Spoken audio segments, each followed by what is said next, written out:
Hey, what's up, guys? This is Warhawk, and I'm back with you with another World of Tanks replay. We're here in my garage, and we'll be looking at the Rhm-Borsig Waffenträger today. But first, I just want to show you this backdrop, this garage we have. It's from the movie set of Fury, as you can see. Very cool looking. I haven't seen the movie yet, but I've heard great things about it. It's supposed to be a really, really good movie. So I'll look forward to going and seeing that sometime soon. So, what do we have when we talk about the Borsig? This tank destroyer is a deadly little bastard. It fires a very big gun. Actually, it's got a choice of two very big guns. I don't have the big one unlocked yet. Currently, I have the 128. It is a high penetration gun. It fires 128 millimeter AP as standard ammunition. It's got 246 average millimeters of penetration with the standard AP rounds, and it does 490 average damage. Now if you go up to the gold rounds, which are APCR, you get 311 average penetration with 490 average damage. HE, high damage with very low penetration. I don't really use HE in this tank unless I'm firing at Arty or like another Waffenträger of some sort. The big gun, you can see, I do plan on making another video with this just to see the comparison of it. I don't know how it'll perform because the penetration is much lower at 215. 750 average damage though, it's way up there. And then the heat rounds you get with this gun, I believe they're heat, are 334 average penetration. That sounds like a heat round. With 750 average damage, and then of course the high explosive, 950 average damage. So if you hit something with thin armor with that, my goodness, it'll hurt. I actually did that the other day with the Object 704 with the BL10. I hit a Waffenträger E100 right through the turret, and it did like 1,049 damage, something like that, and then another 200 something damage of fire. So 1,200 something, 1,282 I believe it was, total damage. In other words, these tanks are deadly with these big guns, and this is one of them. Tier 8 German tank destroyer. The one thing other than the big gun that you need to know is that this thing has no armor. It has no armor. Whole armor, 20 millimeters at the front, 10 at the side, 8 at the back. I mean, it is just ridiculous. It's paper. So, what do you need to know? Well, you need to hide this thing quite well. Bushes, behind buildings, camo is your best friend. And you can see how small it is, and we'll see in the game how low profile and small and easy it is to hide this thing. If you've played the Object 704, you know this. Very low profile, very easy to sneak around and hide. I love tanks like this. They're so stealthy and they're so much fun to play because you can just shoot people from hidden distances, hidden spots, and they don't know what's hitting them. So let's take a look at what I run on this tank. Let's see, my binoculars over here on my T71, so let's go ahead and pull those off so I can just show you what we got here. Alright, so this is what I run on this tank. I've got binos, which increases your view distance once you're stationary. I've got a gun rammer to fire faster. This tank fires around every about 9 seconds, I believe it is. And I've got a camo net. Once you're still, it gives you greater camouflage rating. You can see the loadout I carry. Up until very recently, I didn't carry many gold rounds. But then I had this revelation of, if you come up against a tank that's 2 tiers higher than you, which with this tank in particular, you're looking at E100s, mouses, stuff like that, I don't want to be able to damage him. I want to be able to kill him. So if I have to load APCR and shoot at a tank, I want to be able to kill him. And so that's why I've started loading more gold rounds lately. I don't use them unless I absolutely have to use them. Let's see, what else is there to talk about on this tank? This tank does have a very slow turret traverse speed. You'll want to turn the tank as you turn the turret in the same direction. So if you're aiming at, say, let's say us here watching this video, you want to turn the tracks and the turret at the same time to get that turret around faster, because it's so slow. 18 degrees, I mean, it's the tank destroyer, the turreted tank destroyer traverse speed. It's just slow. View range, very good for tier 8. Signal range, decent. You have 1,100 hit points. Not great, but not bad. It's definitely more than you had in the tank previous to this. It's very light. That's something to know. If you get rammed by pretty much any tank in the game, they're going to just absolutely wreck you. It will turn the tank around. A lot of times teammates will run into me and just completely spin me around. It's very frustrating. Track traverse isn't too bad. Top speed, not too bad. I mean, it's not a slow tank. It's kind of a sluggish tank. It's not fast or quick by any means, but it's not, you know, T28 prototype slow, or T28 slow, or T95 slow. Let's see what else is there, guys. I think that's about it. Take a quick look at the research tree, kind of see what you got to do. I've topped out on everything except the gun. Like I was saying earlier, I'm very close to getting this. I just don't want to spend free experience to do it. I'm saving that for the E100s, 150 millimeter. Let's check something real quick though. Okay, no. I was going to see if that went on the E100, but it certainly does not. Okay, so anyway, this is what you'll want to do first. I believe you'll have the radio, possibly the engine. No, okay, so you have this radio. You want to install that immediately.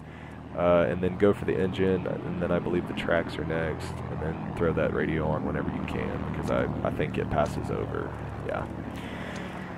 And then of course the big gun, you have to research the gun to get to the next tank. So, anyway, and then lastly, I'm sure you all know, this is why I'm doing this line. I mean, the Borsig, I was happy to get the Borsig, and I'll be happy to play this one too, because it's got a hell of a gun on it as well.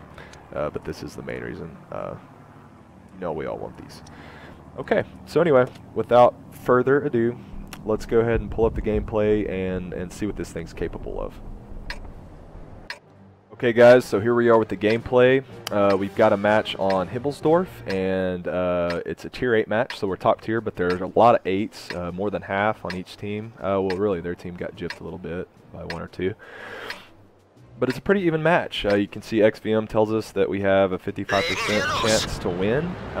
There are some good players on each team, and so let's just see how this develops. I will say right off the bat that this T28 here was such a big help, such a great teammate, and you'll see why here pretty quick. Okay, so the first thing I want to do is peek this corner. This is known as Tank Alley right here, down the 8 line. Definitely don't want to stay here, because once they go hold down over there, right there where I'm aiming, they'll go hold down tanks, IS-6 especially. I didn't want to have to fight him, shoot at his turret, so I just want to see if I can get a quick shot of something jetting across here, and then get out of here. So I'll wait here a second, see what shows up. My prototype friend's here. My initial plan was to shoot and then move on down this line. That way to go support that side, and then maybe get some shots up on the hill here. If you sit right here where this Jagdpanther's at, you can shoot up at the hill without being spotted. It's an excellent spot to get some good damage as a tank destroyer on this map. Okay, so I told the prototype to move up. First target is the Borsig, and he gets ripped by both of us. The prototype has the big 120. I've got the 128, so he took most of his life is gone. He took a lot of damage there. Okay, so since that's it, I see most of the tanks are either here or up here on the hill, and if that Borsig's the only one there, I decide to push up the prototype. I think we can make some ground and maybe start getting behind these guys, because it appears nobody's come to Tank Alley. So I'm going to support this guy, and we're going to kind of tag team this match. I decided to push on past since I saw the Borsig went down this road here. Unfortunately, the MT25 reveals us and kind of shows where we were going, so I back up here to show that I'm not rushing that. Once I'm off the map, I go ahead and move forward again. MT25s are little boogers. They're just annoying. And I mean, they're a hell of a scout tank. They're fast and they're little. They're hard to hit. They are annoying. Ooh, and luckily the SU-14 misses there. That was a little bit of a misplay by me to stay in the open, give him the chance to shoot at me. I didn't think that he was aimed in, so that's why I took that chance and luckily got away with it. Okay, so anyway, pop out here. The little scout's gone. You can see most of the fighting is taking place on the hill now, and they are winning. Take a look at the score, 8-3. That's not good. Fury pops out. That's I think the Jumbo Sherman. Those of you that have seen the movie can tell me. I believe it's just an Under Armour Jumbo Sherman, but I think World of Tanks Wargaming has left it pretty much the same. I know the gun differs, the rate of fire and stuff like that differs a little bit from the Jumbo Sherman that's already in the game. But anyways, they are starting to cap. You can see the score is 12-6. Doesn't look good for us. Everybody else is pretty much dead on our team except an artillery. It is essentially me and this prototype versus 2, 4, 6, 8, 9 other tanks. I'm going to pop up here, see if I can stop the cap. Take a hit from the Jagdpanther. He takes our driver out. Luckily, he doesn't have the big gun, so we didn't take as much damage there as we could have. So that's a good thing. It's still not good to trade damage. You want to avoid that every chance you get. So I see the prototypes coming up. I know they're probably going to start falling back off of this hill and coming this way to flank us. And so I want to set up to defend that. I'm putting all my hope in this prototype to reset the cap and kill this Jagdpanther. And he's shooting him. He just got another hit on him. So that's good.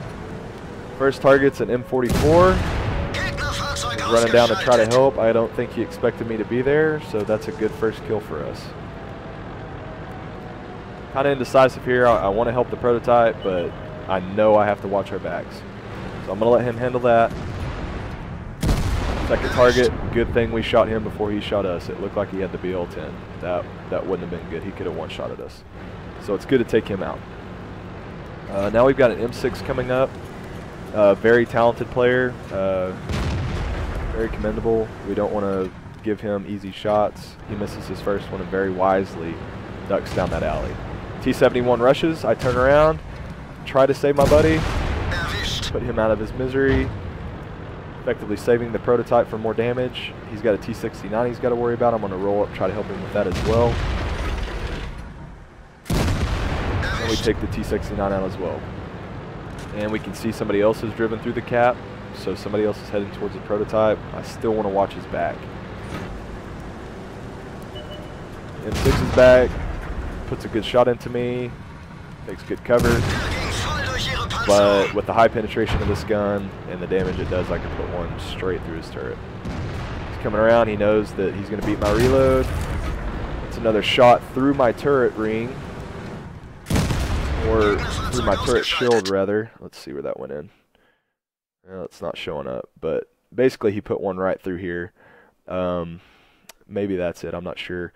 What I was trying to do is side scrape. You can side scrape in any tank, no matter what kind of armor you have. Now, the less armor you have, the harder it is, and more impossible it becomes. But what I was trying to get him to do is shoot at my tracks here, and try to get the tracks to eat it. You know, he would have blown the tracks off because the tracks on this tank are very weak.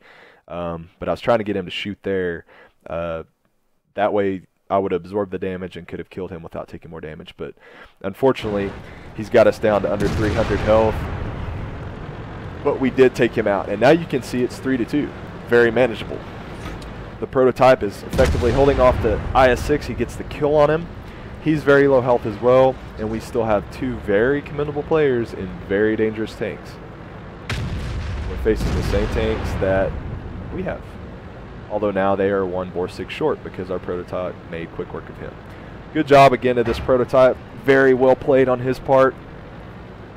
And I'll let him know that. This is fun when this happens, when you have a teammate that can kind of tell what you're going to do. He knows what he needs to do. I mean, it's awesome. It truly is. And he said first match in this. It must be... He must have come from the T-28 to have that gun unlocked already. I think that's what you can do. And actually, I plan on doing that myself because I'd like to play the T-95 someday. So anyway, now we're looking for this other prototype. There's no telling where he's at. I'm thinking that he's going to try to crawl over here from the south because that's where he was. Okay, so let's look at the map. He was up on the hill. And so generally what these tanks do when this situation arises, once you kind of flip-flop sides, he'll come down here, and I was expecting him to come up and around maybe here, or maybe Tank Alley. I couldn't really figure out where he was wanting to go. I figured he'd come from the south somewhere. And so what the prototype and I have done, we switched spots. He's watching the back now.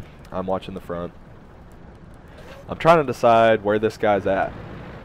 And XVM tells me that he's got about 650 hit points left. That's a nice feature to have there. By the way, I use Quickie Baby's XVM. It's a very vanilla version of XVM.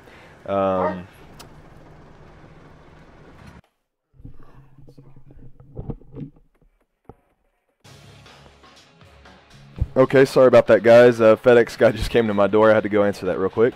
Let's continue this replay, though. Okay. So now that the LC says, okay, time, look at the time. We still got plenty of time. 7 minutes. More than enough time. Still waiting on this prototype to show up. And don't want to go cap because he could be hiding down here. And that's actually what I started to think, is that he's waiting for us to go cap so he can easily pick us off. He probably knows that we're both low health. Probably, let's see, I'm definitely one shot. Yeah, we're definitely both one shots for him, no matter what gun he's packing. Well, maybe if he's got the 105, I could take 2. Okay, so anyway, you can see me saying down there in the chat that he's competent, he's a good player, and that he could kill us both if we try to cap. So we're just waiting it out. See what comes down one of these roads. And we're hoping he does, because if he comes down this road, he's dead. If he comes over here, he's dead. And if he comes behind us, he's dead. So that's the best case scenario. Unfortunately, I decide that that's probably not going to happen. So instead of sitting there and waiting for the game to tie, I decide to move out. And I decide that Tank Alley is the safest route for me to go. I don't want to go down here because this is so open. He could shoot from anywhere. He could shoot from up here if he's still up here. So I want to go around and go down Tank Alley, which has the most cover in my opinion. I could have also went up the hill, but it just takes forever, especially in this tank. Like I said, it's not the most mobile tank. It's sluggish. Top speed's not bad, but it's just, I mean, you can see it's not fast by any means. Definitely doesn't excel in hill climbing. So anyways, you can see the prototype there, the enemy prototype that's still alive, starting to call out his position. He says G6. G6 is here, okay? So that's where he's wanting me to go. I say I kind of doubt it. And you'll see why. You'll see why he wants me to go here. This is kind of comical, honestly, how this ends. A little bit lucky, too. So I'll go back into my perspective to show you what I was looking at. Telling my prototype I'm going to flank around, staying in communication with him. He's back over here, which is smart. We don't both want to die. He can't keep up with me anyways. Okay, so obviously he's not down this road, right? There's G6. I'm looking right at it. Nothing there. Okay. Okay, H6, he says. All right. I'm still looking. Where's he at? There he is. He popped up. He's behind me. Oh, and he misses his shot. Oh my goodness, how lucky. We got to sink this before he reloads. All right. And we get the win. Okay, so that's pretty comical. Pretty lucky ending to that game. Let's look at the post-game stats. Okay, guys, so here are the post-game stats of that awesome carry of a game and comeback of a game. That was just, it was an awesome game, and I had an awesome teammate to do it with. You can see that is my mastery badge for the Borsig. It is also a Top Gun, high caliber for doing the most damage, and fire for effect. That's one of the newer, I guess, ribbons you would call it. Let's see, damage caused by ramming or setting. Oh, okay. So the fires that we caused is why we got that. So anyway, you can see how many tanks we engaged. We engaged a lot of them. We killed a lot of them. We put out a lot of damage this game. We got a lot of experience. This was our double experience game, I do believe. Oh, it's triple experience game. And we made quite a killing. Let's look at the team score here. Okay. So here we are up top with damage, almost 4,000, which is very, very possible with this tank. It's very possible to give him more than that. I mean, it's just such a damaging tank.